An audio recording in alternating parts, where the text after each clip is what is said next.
निखिल दादा, आपण 9 दिवस देविका बसवतो आणि नवरात्रीचा अर्थ काय असतं? कसं आहे माहिती आपको, एक महिषासूर नावाचा राक्षस असतो. अर्ध तो म्हैस असतो आणि अर्ध तो राक्षस असतो. असुर म्हणजे ग्रंथाच्या नुसार राक्षस मानलं जातं. ठीक आहे. पण तो महिषासूर जो राक्षस असतो ना, त्याने ब्रह्मदेवाकडून वरदान पाहिलेलं असतं. मग तो ब्रह्मदेवाकडून वरदान पाहून तो सर्व देवतांवर आक्रमण करतो.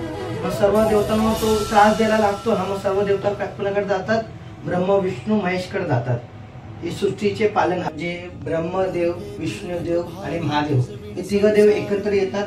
त्यांची आदिशक्ती निर्माण करून आदिशक्ती देवीला निर्माण करतात.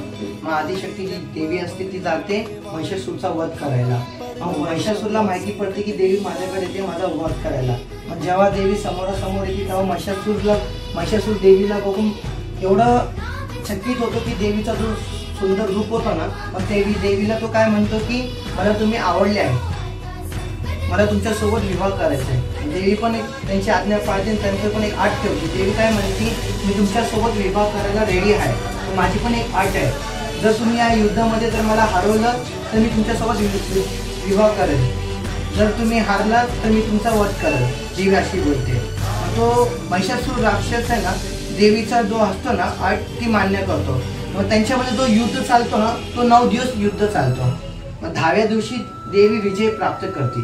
जेव्हा 10व्या दिवशी जेव्हा देवी निघते दसऱ्या दिवशी, तेव्हा कुठला दिवस असतो? तो विजयदशमी दिवस असतो.